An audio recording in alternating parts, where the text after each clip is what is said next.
Lietuvių katalikų religinė šalpa remia katalikišką ugdymo veiklą.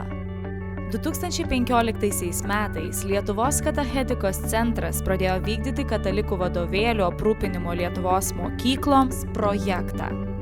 2015-16 mokslo metais mokinių skaičius Lietuvoje 303 821. Tikybos mokosi 184 553, o tai yra 61% visų Lietuvos mokinių.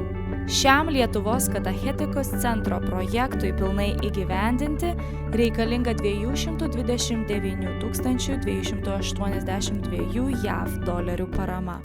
2015 metais Lietuvių katalikų religinė šalpa šiam projektui jau paskyrė 75 000 JAV dolerių. Kazickų šeimos fondas šiam projektui skyrė 5 000 JAV dolerių paramą.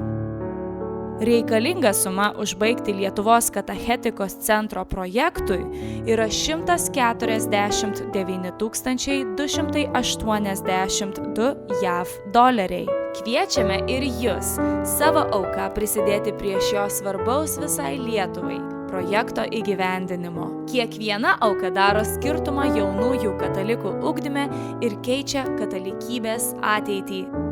Prašome apsilankyti lkršalpa.org. Nuoširdžiai dėkojame.